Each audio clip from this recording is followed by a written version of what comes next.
जय जगन्नाथ मु ज्योतिर्विद डॉक्टर भवानी शंकर महापात्र आपण मानू भाग्य दर्पण कार्यक्रम स्वागत जनाऊँ। जे जातक अनेक समय आम देखू किछिटा ग्रह दोष कारण किछिटा ग्रह समस्या कारण पिला माने अबाध्य होता पिला माने कथा मानती ना एपरिकी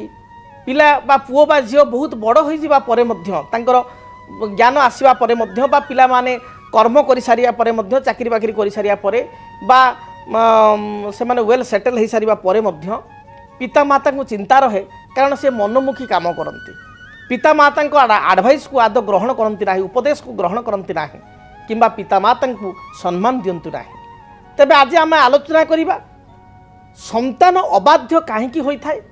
संतान अबाध्य रही होगा पछरे जातक बा ग्रह स्थिति को ग्रह दायी बा तार कारण कौन एवं आम आलोचना करिबा आउ एक प्रमुख विषय मध्य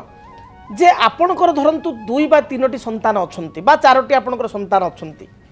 बेले बेले देखा जाए जे गोटे संतान बापा माँ को बहुत पचारे बहुत भल पाए आउ 2-3 जन भल पाती ना बा 4टी संतान मध्य बा 2टी संतान मध्य जड़े भल पाए ना तेबे आपण कौन वर्तमान समय रे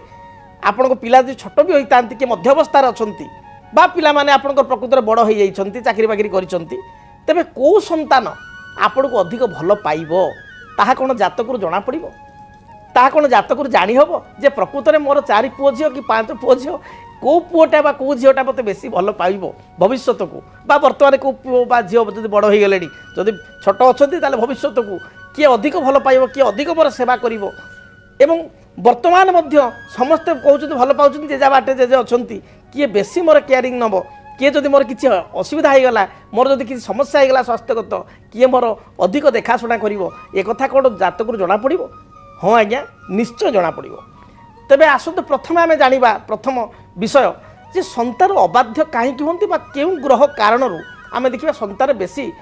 अबाध्य होइतांती बा कथा आदु शुणती ना जदि संतान को जन्म जातक संतान को जन्म कुंडली रे जो पिला मानकर जातक देखिए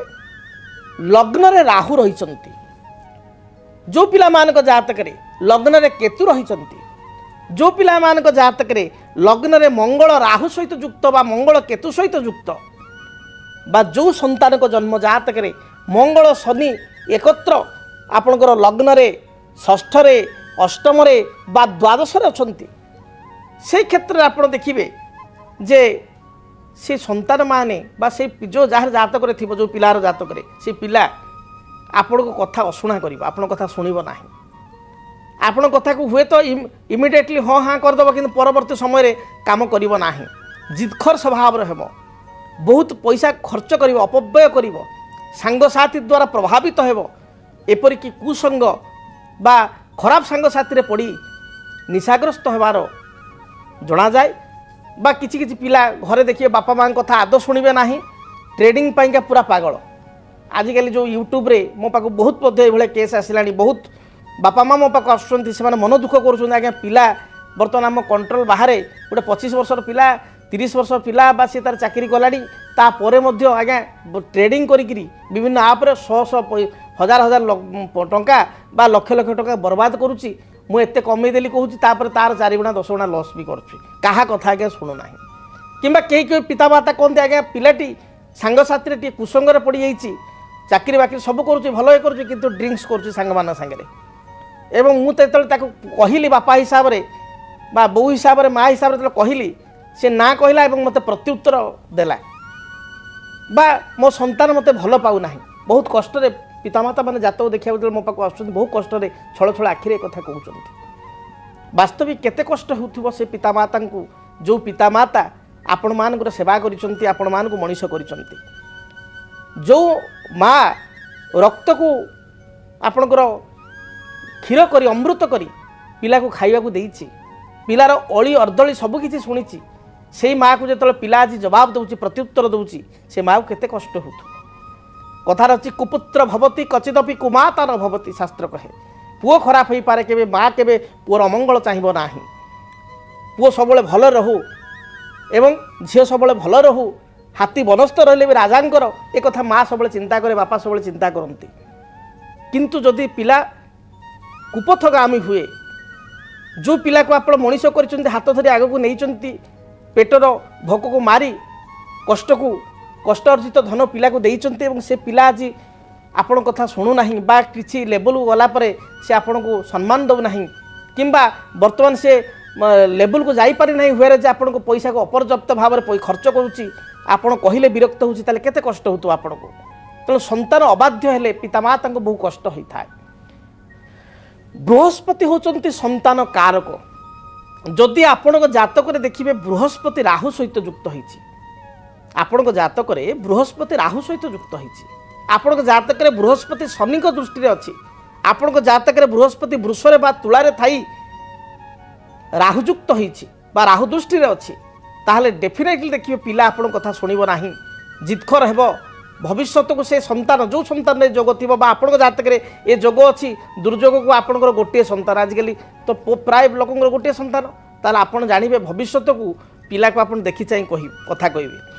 आपण को आडभाइस से मानव नाही ताको कहते गुरुचंडाल दोष बृहस्पति राहु एकाट रहिले तेणु एभली क्षेत्र हेब पिला तार जिदखर हेब तार निज मनमर्जीर काम करिवो जदि ता मनमर्जीर काम करुचे आपण बाबा कहते ताले आपण भल बापा माँ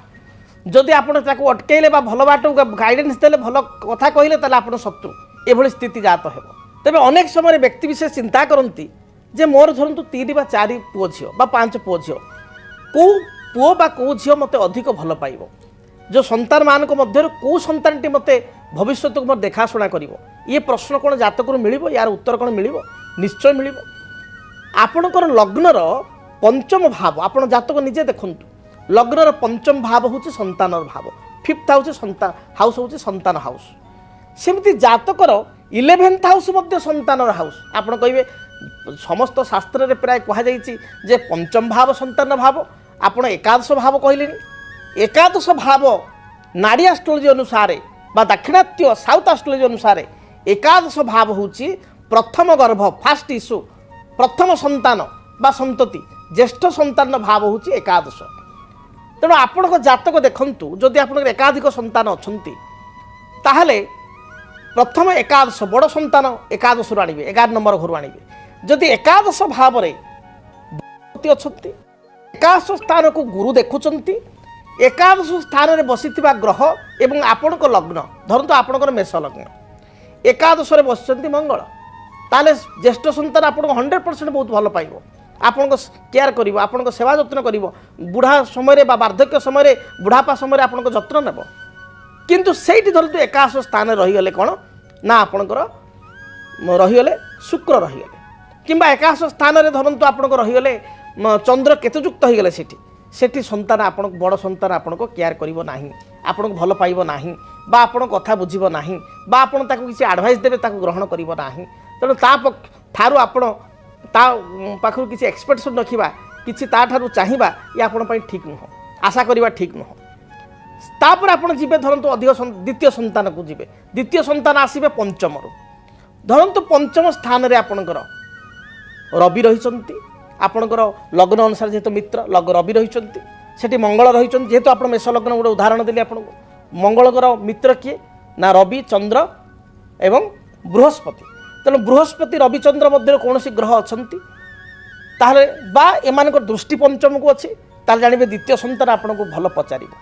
किंतु ठीक तार विपरीत धरतु पंचम शुक्र अच्छा राहु अच्छा शुक्र राहु सहित युक्त होती बा चंद्रमा शुभग्रह होते आप लग्न को से पंचम स्थान में केतुयुक्त होती शनियुक्त होती ताहले द्वितीय संतान आपको पचार ना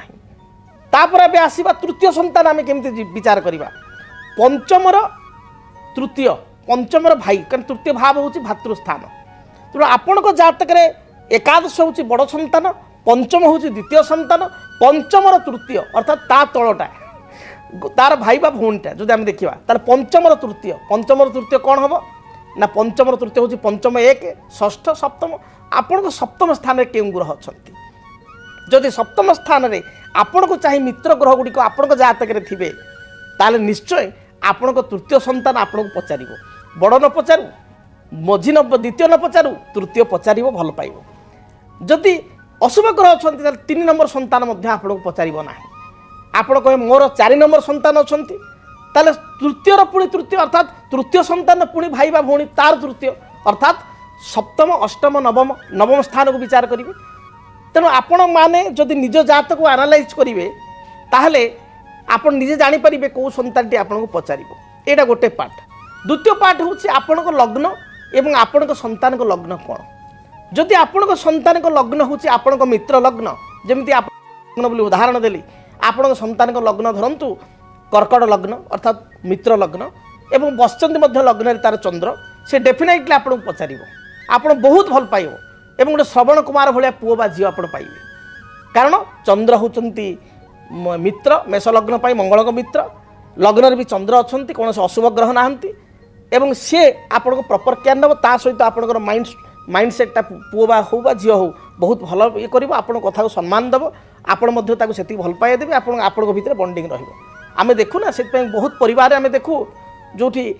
ଅଧିକ ପୁଅ ଝିଅ ଥାଆନ୍ତି, ଦେଖିବେ ଜଣେ ବା ଦୁଇ ଜଣ ପୁଅ ବା ଝିଅ ବାପା ମାଆକୁ ବହୁତ ଭଲ ପାଆନ୍ତି। ଆଉ ଏମିତି ବି ଦେଖାଯାଏ ଗୋଟେ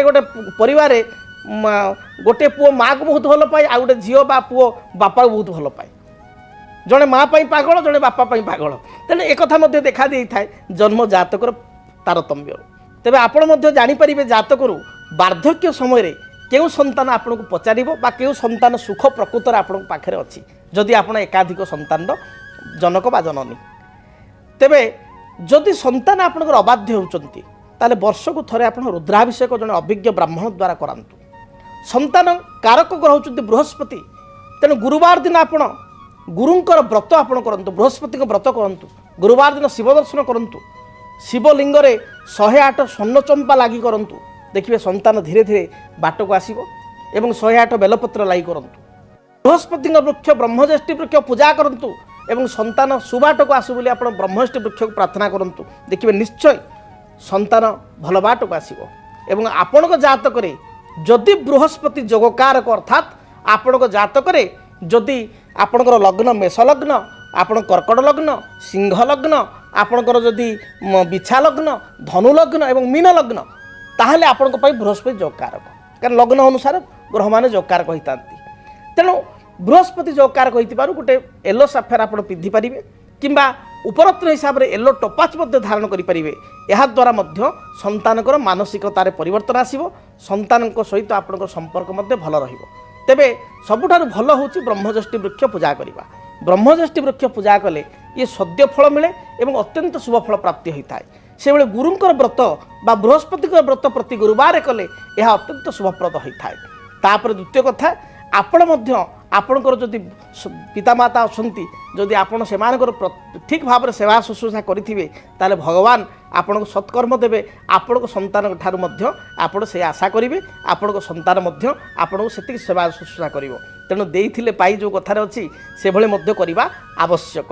ଯଦି ଆପଣଙ୍କ ଜୀବନରେ ବ୍ୟକ୍ତିଗତ ପାରିବାରିକ ସମସ୍ୟା, କର୍ମକ୍ଷେତ୍ର ନିଯୁକ୍ତି, ବୈବାହିକ ସମସ୍ୟା, ବାସ୍ତୁଦୋଷ ଏବଂ ମାଲି ମକଦ୍ଦମା ଆଦି ସମସ୍ୟା ଥାଏ, ତାହେଲେ ସମସ୍ୟାର ସମାଧାନ ଓ ପରାମର୍ଶ ପାଇଁ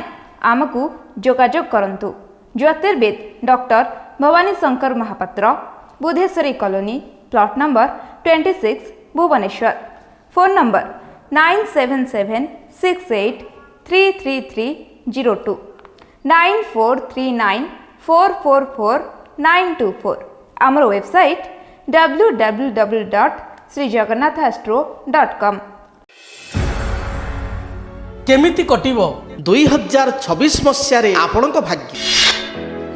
କେଉଁ ରାଶିରେ ରହିବ ସମସ୍ୟା ଆଉ କିଏ ହେବେ ଲାଭବାନ? କେମିତି ରହିବ ମେଷଠାରୁ ମୀନରାଶି ପର୍ଯ୍ୟନ୍ତ ଭାଗ୍ୟଫଳ?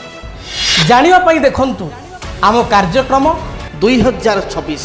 ଭାଗ୍ୟଫଳ। 2026 ମସିହାର ଆପଣଙ୍କ ରାଶିର ସମ୍ପୂର୍ଣ୍ଣ ଭାଗ୍ୟଫଳ ଜାଣିବା ପାଇଁ ଚ୍ୟାନେଲକୁ ସବସ୍କ୍ରାଇବ୍ କରନ୍ତୁ, ବେଲ୍ ବଟନ୍କୁ ଅନ୍ କରନ୍ତୁ। ଦେଖନ୍ତୁ DTV ଓଡ଼ିଆ। DTV ଓଡ଼ିଆ ଦେଖିବା ପାଇଁ ସବସ୍କ୍ରାଇବ୍ କରନ୍ତୁ ଏବଂ ବେଲ୍ ଆଇକନ୍କୁ ମଧ୍ୟ ଦବାଇ ଦିଅନ୍ତୁ।